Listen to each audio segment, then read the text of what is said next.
बृहस्पतिश्वर महादेव काशी में विराजमान। कौन से महादेव? जम के बोलिए जरा।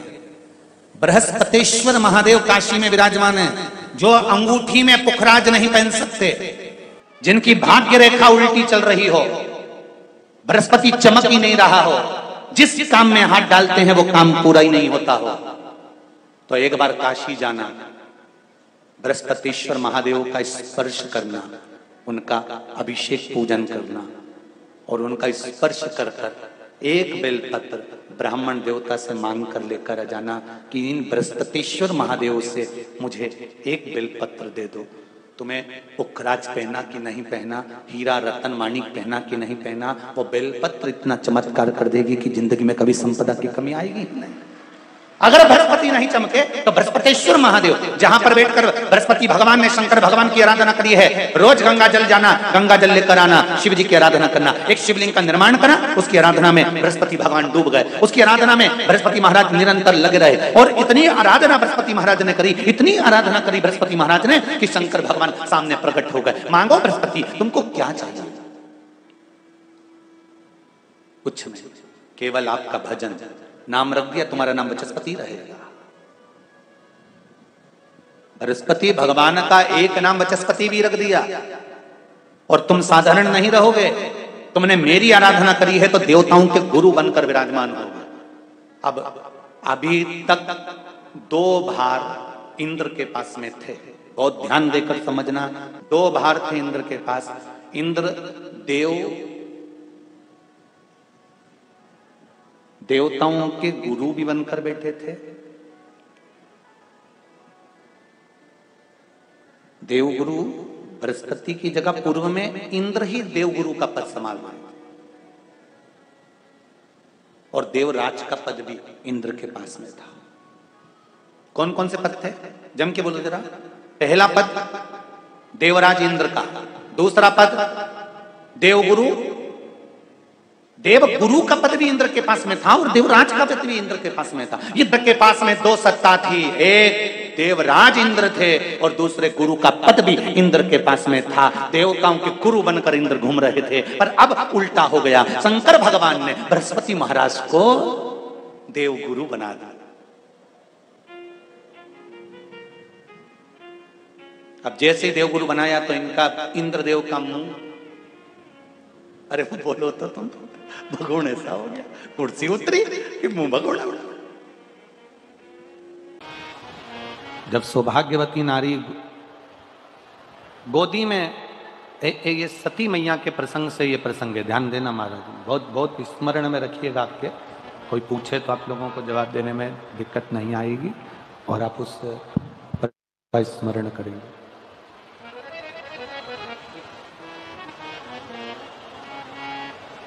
सती मैया अग्नि में कूद गई। द्रौपदी के पवित्रता से सती मैया के अग्नि कुंड में कूदने से और माता पार्वती के प्रागट्य से और पार्वती जी के मंगल विवाह से शिव जी के साथ और शिव जी के यहां से जब भगवान शंकर के साथ माता पार्वती जी जब विवाह कर कर आ गई, शादी कर कर जब पहुंच गई, विवाह कर कर जब पहुंची हैं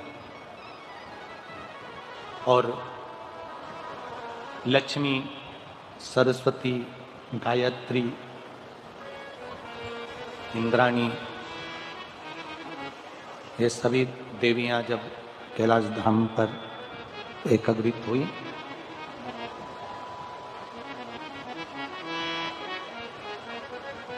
उस प्रसंग से इसको जोड़ा गया। सती मैया क्रोध की अग्नि में यज्ञ कुंड के अंदर जाकर कूद जाती हैं और उनको श्राप लग जाता है कि तुम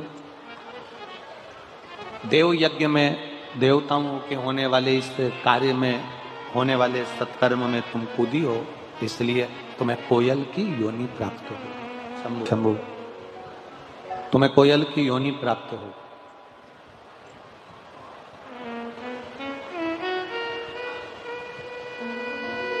सती मैया ने हाथ जोड़कर देवादिदेव महादेव से प्रार्थना की,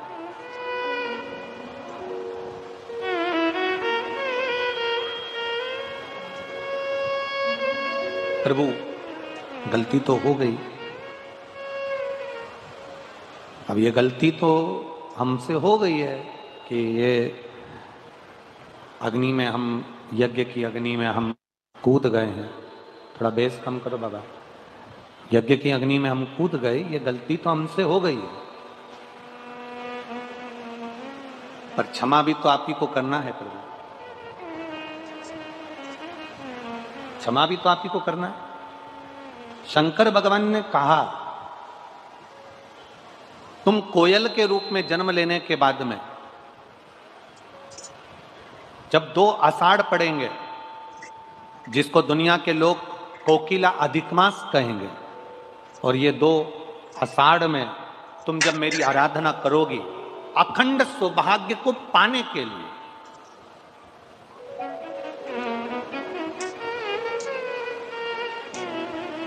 अखंड सौभाग्य को पाने के लिए जब तुम मेरी आराधना करोगी, तब तुम पुनः हिमालय राज की बेटी बनोगी, और हिमालय राज की बेटी बनकर, हिमालय राज की पुत्री बनकर, बेटी बनकर तुम मेरी आराधना कर कर, मेरा तप कर कर, मेरी साधना कर कर, मेरी तप साधना में लग कर तुम मुझे पुनः प्राप्त करो, वापिस मुझे तुम प्राप्त करो। अब देखिएगा, कोयल का जन्म मिल गया माता सती को, और कोयल के जन्म को पाकर मां सती जगह जगह भ्रमण करने लगी। भ्रमण करते करते एक बार माता सती देवऋषि नारद के सम्मुख में प्रकट हुई।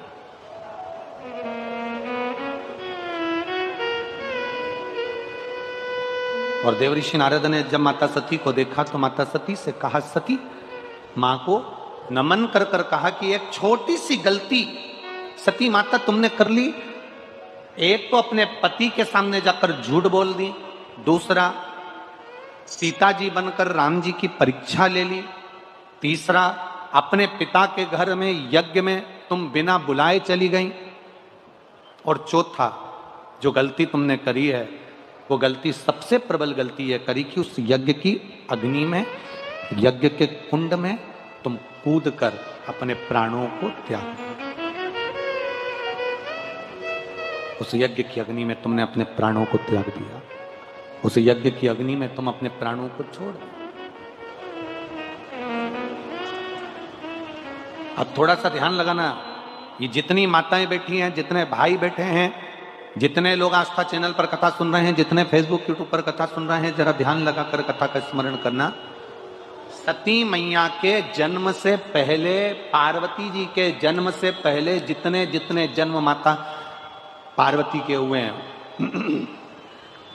उमा बनकर, कात्यायनी बनकर, चंद्रघंटा बनकर, कुष्मांडा बनकर, स्कंदा बनकर, कात्यायनी बनकर, गौरी बनकर, उमा बनकर,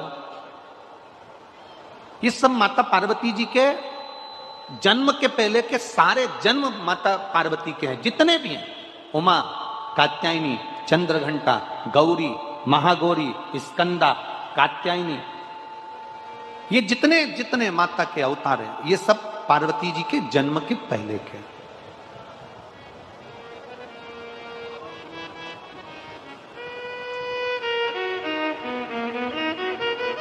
सती मैया के भीतर ये भाव जागृत हो गया, माता सती के अंदर ये भाव जागृत हो गया। देवऋषि नारद से कहा कि मैं 51 ये जितने जन्म मैंने लिए हैं 50 जन्म में ले चुकी हूं, और पार्वती का जो मेरा जन्म होगा वो 51वें नंबर का होगा। कुछ ऐसी कृपा कर दीजिए कि मेरी मांग का जो सिंदूर है वो अखंड रहे, और बार बार मुझे इस शरीर को छोड़ना ना पड़े, इस शरीर से मेरे बार बार ये शरीर मेरा छूटे ना। ऐसी कुछ कृपा, ऐसी कुछ दया, ऐसी कुछ करुणा हो जाए।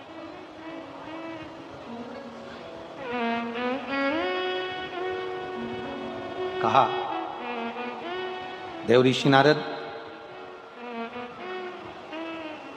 तुरंत वर्णन कर दिए, मां जब तुम्हारे चित्त में, जब तुम्हारे भाव में, तुम्हारे हृदय में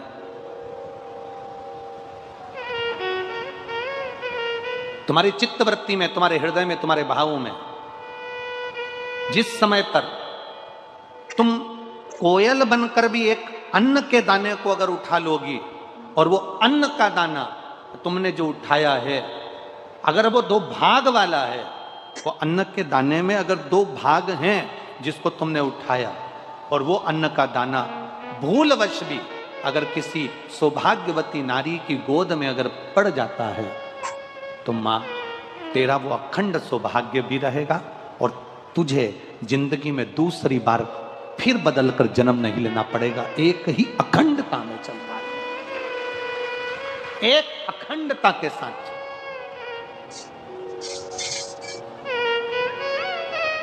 कभी आप अपने घर की बुजुर्ग माताओं से पूछना कि ये सुहागिल जब हम करते हैं, सौभाग्यवती नारियों को जब हम सुहागिलों को जब हम बुलाते हैं, मांग में सिंदूरा देते हैं, गोदी में चना और गुड़ डाल देते हैं उसके, तो ये चना गुड़ का महत्व क्या है?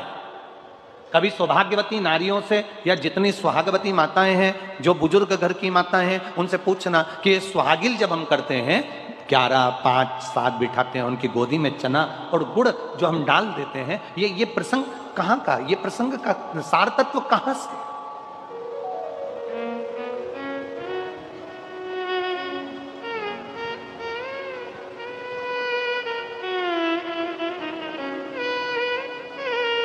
दुनिया में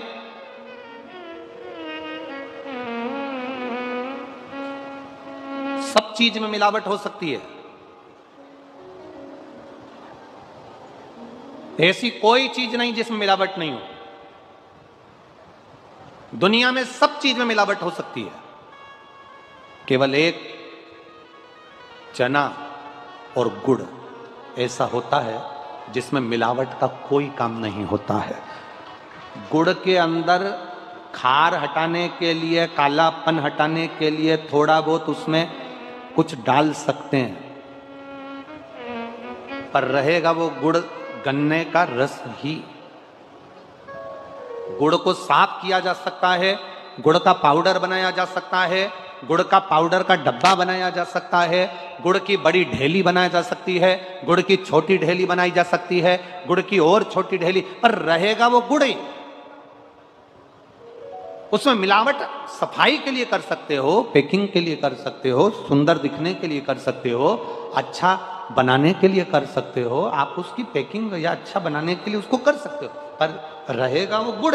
गुड़ चना सुहागवती नारी की झोली में इसलिए दिया जाता है कि जो सुहागिल में बैठी है इसकी गोदी संतान से भी भरी रहे और इसके जीवन में कितनी भी जिंदगी में कभी भी दुख आए तो गुड़ जैसी मिठास इसके जीवन में हमेशा बनी रहे।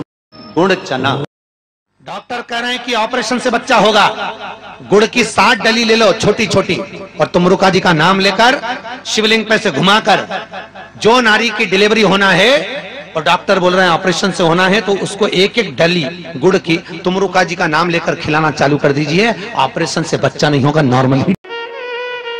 मेरे शिव की कथा कहती है, भगवान नारायण का संवाद कहता है, बृहस्पति महाराज की कथा कहती है, बद्रीनाथ भगवान की कथा कहती है और माँ पार्वती जी का संवाद कहता है कि सुहाग में भी एक चीज ऐसी होती है, आपने कभी अनुभव करा होगा, यहाँ जितनी सुहागन माताएं बैठी हैं इनके स्मरण में होगा कि आप जब 10-12 माताएं सुहाग लेने के लिए बैठती हैं तो उसमें सबसे जरूरी अगर कोई चीज होती है तो वो मांग का सिंदूर होता है। बोलो सही है कि गलत है? जम के तो बोलो। सबसे जरूरी क्या है? मांग का सिंदूर।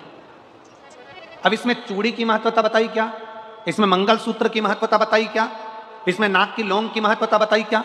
इसमें जो तुमने साड़ी पहन रखी है उसकी महत्वता बताई क्या? नहीं, इसमें महत्वता बताई है मांग के सिंदूर की। कारण क्या है?